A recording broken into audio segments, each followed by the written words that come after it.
नमस्कार। कृषि समाचारों के आज के अंक में आप सभी का स्वागत है। सबसे पहले नजर डालते हैं आज के मुख्य कृषि समाचारों पर। राजधानी की नहरों में छोड़ा जाएगा पानी। आयुष मिशन के तहत बनेंगे आयुष ग्राम। नकली खाद व बीज के लिए की जाएगी व्यापक छापेमारी। और मानसून ने दी पूरे उत्तर प्रदेश में दस्तक। अब कृषि समाचार विस्तार से। सिंचाई विभाग के अधीक्षण अभियंता ने दावा किया है कि राजधानी की सभी 112 माइनरों में पानी छोड़ दिया जाएगा। उन्होंने कहा कि हरदोई शाखा में पूरे वेग के साथ पानी छोड़ दिया गया है। जल्द ही लखनऊ शाखा में भी ऐसा ही देखने को मिलेगा। उन्होंने कहा कि राजधानी की माइनरों में पानी पहुंचाने के लिए अंग्रेजों के जमाने का सिस्टम लागू है। पानी छोड़ने की क्षमता भी 25% से अधिक नहीं है। इससे कहीं न कहीं सिंचाई विभाग और किसानों को पानी की समस्या से जूझना पड़ता है, जबकि साल दर साल पानी की मांग बढ़ती जा रही है। उन्होंने कहा कि पिछले साल 2100 से 2200 क्यूसेक पानी माइनरों में छोड़ा गया था, जबकि इस बार 2600 क्यूसेक से ज्यादा पानी छोड़ने की व्यवस्था कर ली गई है। किसानों के घर हो या खेत, अब हर जगह आयुर्वेदिक औषधि की रोपाई होगी। औषधीय पौधों की खेती के लिए सरकारी सहायता दी जाएगी। टीबी, मलेरिया, डायरिया या मौसम बदलने पर होने वाली बीमारियों का इलाज आयुर्वेदिक पद्धति से करवाने के प्रति जागरूक किया जाएगा। आयुष मिशन के तहत लखनऊ में इसकी शुरुआत बख्शी के तालाब से होगी। योजना के तहत बख्शी के तालाब के एक गांव को आयुष ग्राम के तौर पर विकसित करने की तैयारी है। मंजूरी के लिए प्रस्ताव केंद्र सरकार को भेज दिया गया है। हरी झंडी मिलते ही गांव का चयन किया जाएगा। आवास विकास परिषद के नवीन सभागार में खरीफ उत्पादकता गोष्ठी में मंडलायुक्त टी वेंकटेश ने खाद, बीज, कीटनाशक की कमी होने अथवा मिलावट मिलने पर कड़ी कार्रवाई की बात कही। उन्होंने कहा कि ऐसे मामलों को रोकने के लिए लगातार छापेमारी अभियान चलाया जाएगा। उन्होंने बताया कि अगले 60 दिन खेती किसानी के लिए बेहद महत्वपूर्ण है, लिहाजा किसानों का सहयोग करने के लिए विशेष जोर दिया जाए। उन्होंने किसानों से कहा कि अगर आपके पास नकली घटिया बीज, नकली खाद और कीटनाशक दवाएं बिक रही हैं, तो इसकी सूचना संबंधित अधिकारी को अवश्य दें। लखनऊ मंडल में कहीं भी खाद, बीज और कीटनाशक दवाओं की कमी नहीं होनी चाहिए। इस बाबत जिलाधिकारी और सीडीओ स्तर के अधिकारी संबंधित विभागों की टीम बनाकर लगातार छापेमारी अभियान चलाएं। गोष्ठी में तमाम विभागों के अफसर मौजूद थे। मानसून की पहली बारिश किसानों के लिए खुशियों की सौगात लेकर आई है। सही समय पर आया मानसून सभी फसलों के लिए फायदेमंद साबित होगा। खासतौर से धान की बुआई और रोपाई अच्छे ढंग से हो सकेगी। वहीं गन्ने को बारिश का पानी मिलने से वह तेजी से बढ़ेगा। जो खेत खाली पड़े हैं उनमें नमी मिलने से जोताई में आसानी होगी और बुआई भी समय से हो पाएगी। आइए अब नजर डालते हैं प्रदेश की प्रमुख मंडियों के ताजा मंडी भावों पर।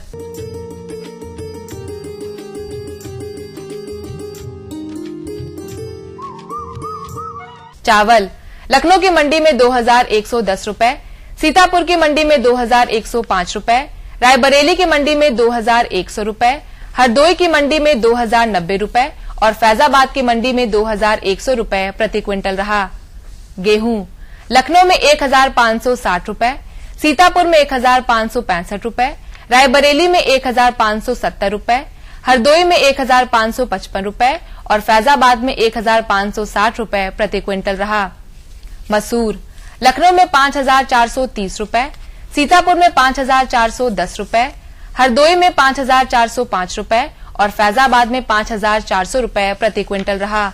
आलू लखनऊ में 1200 रुपए, सीतापुर में 1190 रुपए, रायबरेली में 1195 रुपए, हरदोई में 1285 रुपए और फैजाबाद में 1195 रुपए प्रति क्विंटल रहा। तो किसान भाइयों, ये थे आज के कृषि समाचार और औसत मंडी भाव। अगले अंक में कुछ नई जानकारियों के साथ हम फिर उपस्थित होंगे। तब तक के लिए हमें दीजिए अनुमति। नमस्कार।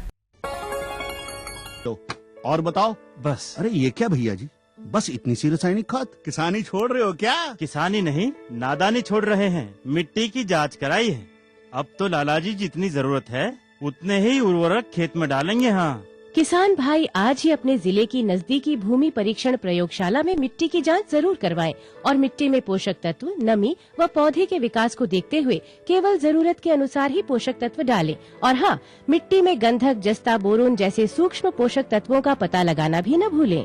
उर्वरक और जैविक खाद के सही उपयोग से भूमि का उपजाऊपन बनाए रखें, उत्पादकता बढ़ाएं, खर्चा घटाएं और बहुमूल्य विदेशी मुद्रा बचाने में भी सहयोग दें। और हाँ, धीमी गति से नाइट्रोजन उपलब्ध कराने वाले उर्वरकों जैसे नीम लेपित यूरिया को प्राथमिकता दें और यूरिया का पत्तों पर छिड़काव करें। अरे वाह, तू तो सचमुच समझदार हो गया रे। अधिक जानकारी के लिए संपर्क करें जिला कृषि अधिकारी या किसान कॉल सेंटर।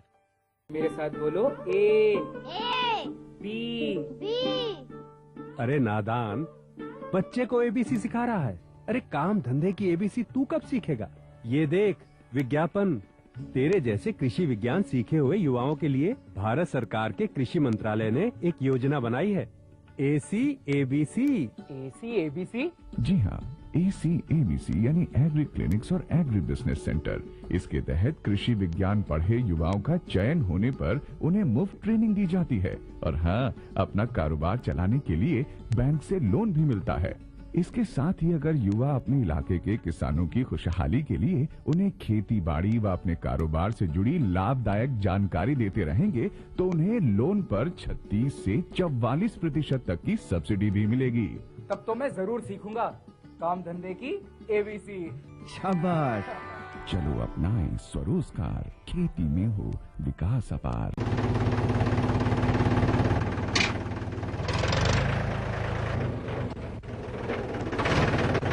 अरे हरकू वाह, बीज, कीटनाशक और आज खाद भी।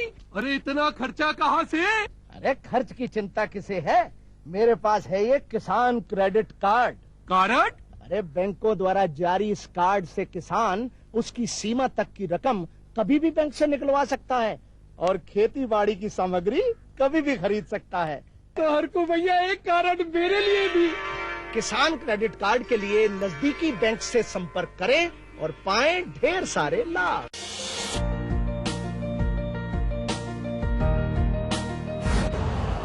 यूरिया का स्वदेशी उत्पादन 70 लाख टन बढ़ाने के लिए 6 उर्वरक संयंत्रों का उद्धार किया जा रहा है।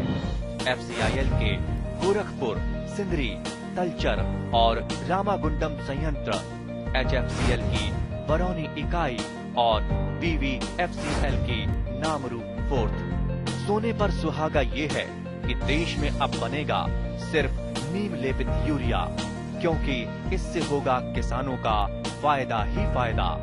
अनाज का उत्पादन 10% तक बढ़ेगा, बढ़ेगी 10 से 15% नाइट्रोजन क्षमता।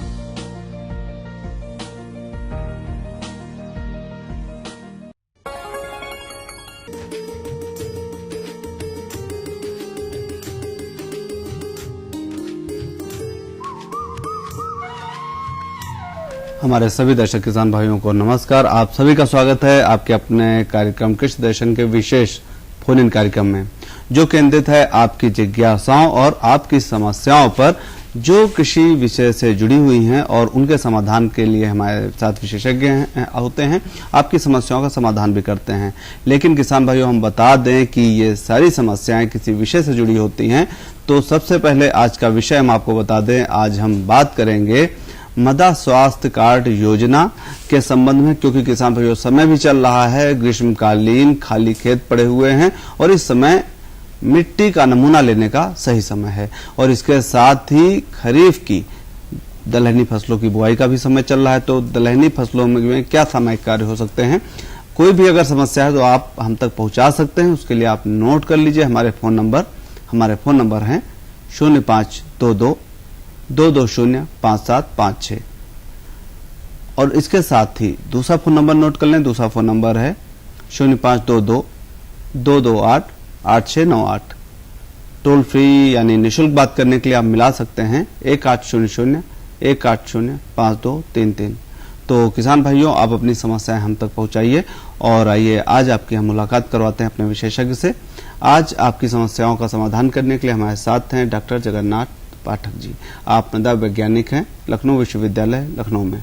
आपका स्वागत है डॉक्टर साहब सभी दर्शक किसान भाइयों की तरफ से। डॉक्टर साहब, हमारे किसान भाइयों के प्रश्न आए हमारे पास, उससे पहले हम जानना चाहेंगे मृदा स्वास्थ्य कार्ड योजना जो सरकार की बहुत ही इस समय जरूरी और किसान भाइयों के लिए कहा जाए या कहा जाए कि आवश्यकता है मिट्टी की जांच की, इसके लिए योजना चलाई जा रही है। तो कैसे इस योजना का फायदा उठा सकते हैं किसान भाई और क्या है योजना ये? देखिए, ये भारत सरकार के द्वारा चलाई गई बहुत ही महत्वपूर्ण और अत्यंत किसानों के लिए उनके खेती में बदलाव लाने वाली योजना है। इस योजना के पीछे जो उद्देश्य है जी, वो ये है कि किसान का जो खेत है, उस खेत की जो मिट्टी है जी, उसमें पोषक तत्वों की स्थिति क्या है, इसकी जानकारी किसान को देना। और अगर किसानों को अपने खेत में पोषक तत्वों की स्थिति पता हो जाती तो उसके सापेक्ष उर्वरक अथवा जैविक खाद अथवा कार्बनिक खाद एवं हरी खाद का उपयोग कितना कैसे करना है, इसकी जानकारी दी जानी। और इसी के साथ साथ अगर उसकी मृदा के स्वास्थ्य में कोई दिक्कत है या खराबी हो रही है तो उसका सुधार करने के लिए कौन से सुधार के उपाय अपनाएं या कौन से सुधार के लिए रसायनों का उपयोग करें, इसकी जानकारी इसके माध्यम से दी जाती है। जी बिल्कुल। तो और स्वस्थ मृदा होगी तभी हमारी फसलें भी स्वस्थ होंगी, अच्छा उत्पादन मिल सकता है। तो सही समय है मिट्टी का नमूना लेने के लिए भी। बिल्कुल। तो डॉक्टर साहब, हम बात करेंगे मिट्टी का नमूना कैसे लिया जाए, लेकिन इसके पहले एक किसान भाई हमारे साथ में हैं, नंदसूप मिश्रा जी, अपनी समस्या के साथ। हेलो हेलो जी, नंदसूप जी बताएं कि आपकी समस्या है। सर, मैं नंदसूप मिश्रा हूँ, मैं जानना सर चाहता हूँ कि जो मिट्टी की नमूना हमें लेना है तो ऐसी दशा में रोज तो बरसात होती है, बेमौसम बरसात इस समय हो रही है, तो ऐसी दशा में हमें सूखी मिट्टी लेने की जरूरत है कि गीली मिट्टी लेने की जरूरत, किस प्रकार की मिट्टी होनी चाहिए नमूना के लिए? देखिए मिश्रा जी, जो आपका प्रश्न बहुत ही जायज है। हमेशा मिट्टी सूखी ही लेनी चाहिए किसी भी स्थिति में, लेकिन अगर बरसात हो गई और मिट्टी का नमूना लेना आवश्यक है या लेना चाहते हैं तो जहां पर जल भराव नहीं है वहां से मिट्टी लेंगे और तरीका वही होगा जिस तरीके से मिट्टी लेने का नमूना लेने का जो तरीका होता है। और उस नमूने को ले करके फिर उसको छायादार स्थान में सुखाएंगे और सुखाने के बाद उसको प्रयोगशाला में भेजेंगे। और नमूना लेने का तरीका ये है कि खेत के चारों कोनों से और बीच से, खेत के चारों कोने हमेशा जो मेड़ है उससे 2 मीटर अंदर की तरफ आएंगे और आकर के वहां पर 6 इंच गहरा वी आकार का गड्ढा खोदेंगे। अगर प्रयास करें ऐसा खुद जाता, उसके बाद जो वी आकार का गड्ढा खुदेगा उसमें जितनी मिट्टी निकले उसको बाहर करेंगे और उसके बाद जो गड्ढा खुदा उसके ऊपर से जो किनोर है उसको काट करके मिट्टी लेंगे और एक गड्ढे से कम 100 से 150 ग्राम मिट्टी लेना आवश्यक है। और उसको सभी गड्ढों की मिट्टी एक जगह करके और एक उसमें पन्नी में या कपड़े की थैली में भर के बाहर आना है और उसको छाया में सुखाना है। सुखाने के बाद उसकी जो प्रक्रिया होती है उसको पूरा करना है, तत्पश्चात प्रयोगशाला में उसको परीक्षण के लिए भेजना है। यहाँ पर ये कहना महत्वपूर्ण है कि हमेशा सूखी मिट्टी ही लेना चाहिए, जहाँ पर जल भराव है वहां से मिट्टी लेने की कोई आवश्यकता नहीं। बिल्कुल डॉक्टर साहब, और हमारा जो नमूना है पूरे खेत का प्रतिनिधित्व करता है। बिल्कुल। एक छोटा सा नमूना पूरे खेत का नमूना होता है, उसको हम प्रयोगशाला में पूरा खेत मानते हैं। तो पूरे खेत से ही अगर नमूना लिया जाए जगह जगह से तभी ठीक होगा। तो इसके साथ डॉक्टर साहब हम जानना चाहेंगे जो योजना चल रही है मृदा स्वास्थ्य कार्ड योजना, इसका कैसे फायदा ले सकते हैं किसान भाई? देखिए, इसमें किसान को बहुत ज्यादा प्रयास करने की जरूरत नहीं है। मुख्यतः ये सरकार की योजना है, भारत सरकार की योजना, जो राज्य सरकार एवं केंद्र शासित प्रदेशों के माध्यम से चलाई जा रही है। और केंद्र शासित प्रदेश एवं राज्य सरकार के जो कृषि विभाग हैं वो इस योजना को पूर्ण रूप से संचालित करने के लिए जिम्मेदार हैं। और इसके लिए वो जो भी किसान है, प्रत्येक किसान के प्रत्येक खेत से मिट्टी का नमूना लेकर के उसका परीक्षण करवाना है और उसको रिपोर्ट किसान को देनी है। तो इसमें सिर्फ किसान को इतना करना है कि जो भी कृषि अधिकारी, कर्मचारी या मिट्टी परीक्षण संबंधित जो भी व्यक्ति उनके गांव में या उनके खेत पे आता उसका पूरा सहयोग करें और नमूना एकत्र करवाने में अपना योगदान दें। उसके बाद उनसे जुड़े रहें अपना मृदा स्वास्थ्य कार्ड प्राप्त करने के लिए, तो उनको स्वतः ही लाभ मिलेगा। इसमें चूंकि सरकार स्वयं गंभीर है, सभी खेतों का मिट्टी परीक्षण करा करके और उसमें जो पोषक तत्वों की स्थिति है उसका पता करके उसके आधार पर भविष्य में योजना है कि सब्सिडी का भी वितरण जो हो वो पोषक तत्वों के आधार पे हो, इसलिए सरकार स्वयं गंभीर है इस योजना को लेकर के। और इस योजना का फायदा भी हमारे किसान भाई उठाएं, हम यही चाहेंगे, क्योंकि जैसे अपने स्वास्थ्य का हम जांच करवाते हैं सही स्वस्थ रहने के लिए, मिट्टी का भी जरूरी है, क्योंकि यही आधार है हमारी फसलों का। इसके साथ ही डॉक्टर साहब हम बात करेंगे दलहनी फसलों के संबंध में, क्योंकि समय आ चुका है, किसान भाई तैयारी में है, तो क्या सावधानी बरते हैं दलहनी फसलों को देखते हुए खरीफ की जो हमारा समय आ गया है इसके? देखिए, दलहनी फसलों में सबसे मुख्य समस्या आती है बीमारी की, और इसके बाद जो बीमारी ऐसी होती है कि अगर वो किसान के फसल में लग गई तो जब किसान को पता लगता है तब तक उसका नुकसान 50% हो चुका होता है। तो सबसे मुख्य बात है उसमें बीमारी का बचाव करें, और बीमारी का बचाव के लिए 2 तरीके हैं। एक तो बीज उपचार करें, दूसरा भूमि उपचार करें। बीज उपचार जो भी दलहनी फसल बोने जा रहे हैं उसमें थायरम 2 ग्राम और 1 ग्राम कार्बेंडाजिम लेकर के इसका बीज 1 किलोग्राम बीज पे उपचारित कर सकते हैं। अगर ये दवा नहीं उपलब्ध है तो बाजार में एक कार्बोक्सासिन और थायरम का मिश्रण उपलब्ध है, उसको ले लें, 2 ग्राम प्रति किलोग्राम बीज के हिसाब से उपचारित करें। और अगर बीज उपचार करने में तीनों चीजों का प्रयोग करते हैं किसान भाई, जैसे कि फफूंदनाशक, कीटनाशक एवं जैव उर्वरक, तो उसमें ध्यान रखें सबसे पहले फफूंदनाशक का प्रयोग करें, फिर कीटनाशक का प्रयोग करें, तदोपरांत जैव उर्वरकों का प्रयोग करें। और अगर बीज उपचार कर लेंगे उसके बाद भूमि उपचार भी आवश्यक है, क्योंकि जब तक बीमारी को संपूर्ण रूप से आप निजात पाना चाहते हैं तो बीज उपचार और भूमि उपचार दोनों करेंगे, तभी आपको निजात मिलेगी किसान भाइयों को। तो ऐसी स्थिति में भूमि उपचार करने के लिए ट्राइकोडर्मा दवा सबसे अच्छी है, जो कि एक मित्र फफूंद है, फफूंदनाशक है। तो उसको आप किसान भाई ले लें, 5 किलो मतलब 1 हेक्टेयर में 8 से 10 किलोग्राम प्रयोग करने के लिए उसको 50 से 60 किलोग्राम गोबर में मिला करके उसके माइसीलियम को विकसित कर लें, और उसके बाद खेत की अंतिम जुताई के समय, खेत की तैयारी के समय जो अंतिम जुताई होती है उसमें फैला करके खेत में मिला दें।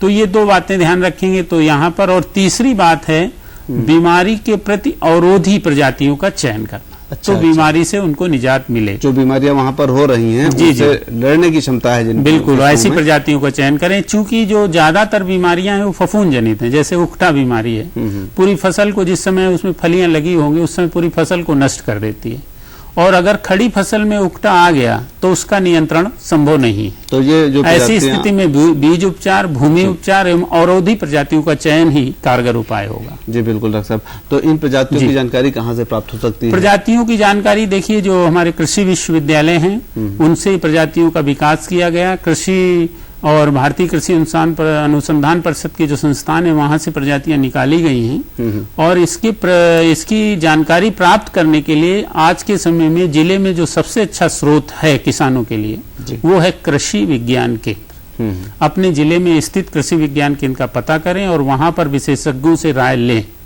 और अगर कहीं पर साहित्य उपलब्ध है तो उस साहित्य में इसका विवरण दिया रहता है कि कौन सी प्रजाति किस रोग के प्रति सहनशील है और उसकी कब बुआई करें, कितना उससे उत्पादन प्राप्त होगा। इस तरह से सभी जानकारियां किसानों को उपलब्ध हो सकती है। बिल्कुल डॉक्टर साहब। और ज्यादातर हम देख रहे हैं कि हमारी दलहनी जो फसलें हैं इनका उत्पादन कम हो रहा है, जिसका बाजार में भी असर दिख रहा है कि उसका मूल्य काफी बढ़ रहा है। तो उत्पादन बढ़ाने की भी बात है। आपने जैव उर्वरक बताया, अगर इसका प्रयोग करते हैं किसान भाई तो निश्चित तौर पर उत्पादन भी बढ़ेगा। बिल्कुल। कौन कौन से जैव उर्वरक हैं जिनका इस्तेमाल कर सकते हैं? देखिए, यहाँ पर मैं पांडे जी अपने किसान भाइयों को बताना चाहूंगा, 3 तरह के जैव उर्वरक होते हैं। एक तो नत्रजन को स्थिर करने वाले जीवाणु, दूसरे फास्फोरस जो जमीन में स्थिर है उसको घुलनशील बना करके पौधे को उपलब्ध करने वाले जीवाणु, और तीसरे जो फास्फोरस यानी स्फुर जो जमीन में स्थिर हो गया है हमारे प्रयोग करते करते उसको घुलनशील बना करके पौधे को उपलब्ध कराने वाले कवक। तो इसमें राइजोबियम जो दलहनी फसलों के लिए है, राइजोबियम नत्रजन स्थिर कारक जैव उर्वरक सबसे महत्वपूर्ण है, और ये दलहनी फसलों के साथ सहजीवी रूप से नत्रजन का स्थिरीकरण करता है। अच्छा। सहजीवी से अभिप्राय यहाँ पर यह है कि जो दलहनी फसलें होती हैं उनकी जड़ों में जो गांठें होती हैं उसमें ये जीवाणु रहता है और पौधे को नाइट्रोजन उपलब्ध कराता है, बदले में ऊर्जा के लिए कार्बोहाइड्रेट वगैरह पौधे से वो स्वयं लेता है और अपना जीवन चलाता है। अगर राइजोबियम का टीका सही से लगाया गया है, अपने फसल में किसान ने लगाया है, तो उसको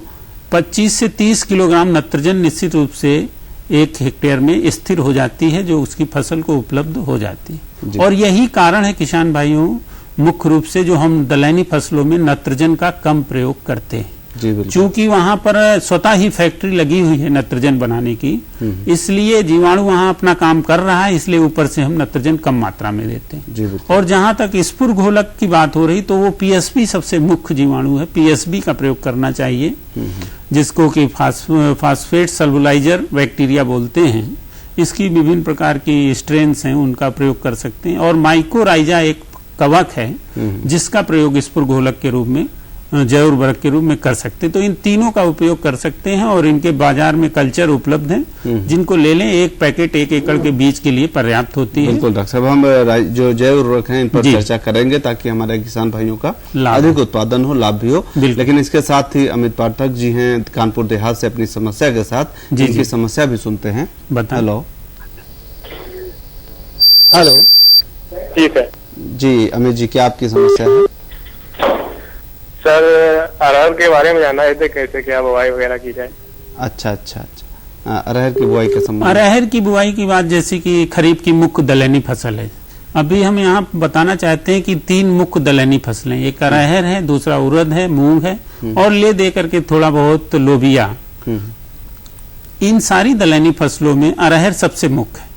तो इसकी बुआई में सबसे प्रथम जो महत्वपूर्ण बिंदु है वो प्रजाति का चयन, चूंकि इसकी प्रजातियों में बहुत ज्यादा भिन्नता है। एक प्रजाति ऐसी है जो 250 से 270 दिन में तैयार होती है, दूसरी प्रजाति ऐसी है जो कि 150 से 170 180 दिन में तैयार होती है, तीसरी प्रजातियों का ग्रुप ऐसा है जो 120 से 125 दिन में तैयार हो जाता है। तो किसान को ये ध्यान रखना है कि वो किस उद्देश्य के लिए ले रहा है। अगर वो अरहर की बुआई करके गेहूं लेना चाहता है तो ऐसी प्रजातियों के लिए जो कम अवधि की हैं, जैसे कि आपका उपास 121 है, प्रभात है, पूसा अगेती है। अगर किसान ये चाहता है कि हम पूरे साल में एक ही फसल लेंगे, तो ऐसी स्थिति में दूसरी प्रजातियों का चयन करना है, जैसे टाइप 21 है, 121 है, इन प्रजातियों। और अगर किसान ये चाहते हैं कि हम गेहूं, मतलब कि अरहर के बाद दूसरी फसल ले लें, जबकि उसमें गेहूं नहीं ले पाएगा, यानी रबी की फसल नहीं ले पाएगा, तो ऐसी स्थिति में दूसरी प्रजातियों का चयन करना। तो इसमें सबसे ज्यादा प्रजाति का चयन, उसके बाद बीज उपचार और खरपतवार प्रबंधन, उर्वरक प्रबंधन, इन सारे बिंदुओं का ध्यान रखेंगे तो निश्चित रूप से अरहर में अधिक उत्पादन प्राप्त होगा। क्योंकि अगर अरहर की खड़ी फसल में उसमें जो जड़ें हैं और उसमें फफूंद लग गई, जो कि 3 तरह की फफूंद लगती है, एक उकटा मतलब एक कॉलर राट रखता है, एक फ्यूजेरियम रखता है, इस प्रकार से विभिन्न प्रकार की फफूंदियां एक साथ जो है आक्रमण कर देती। तो जो फसल है उसमें जल का निकास निश्चित रूप से उचित हो। अगर जल का भराव अधिक हो जाएगा तो निश्चित रूप से उसमें फफूंद जनित बीमारी लग जाएगी, और फफूंद जनित बीमारी पूरी फसल को चौपट कर देती है। और वो मुख्य रूप में ऐसे समय में आती है जब उसका नियंत्रण संभव नहीं होता, या तो फली बनते समय आएगी, फूल बनते समय आएगी और पूरी फसल बर्बाद कर दे। तो यहाँ पर मैं अमित जी को सलाह दूंगा कि वो प्रजाति का सही चयन करें, उर्वरक प्रबंधन करें, खरपतवार प्रबंधन करें, जल प्रबंधन करें, तो और इसके साथ साथ रोग एवं कीटों का नियंत्रण करें, तो उनको निश्चित रूप से अच्छा उत्पादन प्राप्त होगा। डॉक्टर साहब, इसके साथ डॉक्टर साहब जैव उर्वरक की बात करते हैं जी, तो जब राइजोबियम की बात करते हैं बिल्कुल तो कहते हैं हर फसल के लिए अलग अलग राइजोबियम निश्चित रूप से। तो इसके संबंध में क्या? देखिए, जो राइजोबियम है एक जीवाणु है, इसकी स्ट्रेन्स यानी इसकी जो प्रजातियां हैं वो अरहर के लिए अलग है, मटर के लिए अलग है, उड़द मूंग के लिए अलग है। तो इसके लिए जो प्रजातियां का जो पैकेट आप लेंगे, जिस समय जो फसल की बुआई करने जा रहे हैं उस समय जब आप पैकेट खरीदेंगे तो उस पे लिखा रहता है ये इसकी कौन सी प्रजाति और किस फसल के लिए उपयुक्त है। तो अगर किसान थोड़ा सा सजग है जिस समय पैकेट खरीद रहा है, तो निश्चित रूप से उसको इसका लाभ मिल जाएगा और जानकारी मिल जाएगी। सभी कुछ पैकेट के ऊपर विवरण अंकित रहता है। आवश्यकता है सजगता की। जी बिल्कुल डॉक्टर साहब, बहुत ही महत्वपूर्ण जानकारियां रही हमारे किसान भाइयों के लिए और फायदेमंद जानकारियां रही कि इस समय मृदा की जांच के लिए क्या कर सकते हैं, और खास तौर पर हमारी जो बुआई होगी खरीफ की दलहनी फसलों की उसके लिए क्या कर सकते हैं। तो डॉक्टर साहब, हमारा कार्यक्रम भी समय से बंधा हुआ है और घड़ी भी दिशा दिखा रही है कि अब अपने कार्यक्रम को समाप्ति की तरफ हम ले चलें। आपने बहुत ही अच्छी जानकारी दी, इसके लिए आपका बहुत बहुत धन्यवाद। और किसान भाइयों, आपने भी अपनी समस्याएं हम तक पहुंचाई अपने फोन के माध्यम से। हम आशा करते हैं आप यूं ही अपनी समस्याओं को हम तक पहुंचाते रहेंगे। अगले सप्ताह बृहस्पतिवार को फिर नए विषय के साथ आपसे मुलाकात करेंगे और आपकी समस्याओं का समाधान भी करेंगे। तब तक के लिए चाहेंगे अनुमति। नमस्कार।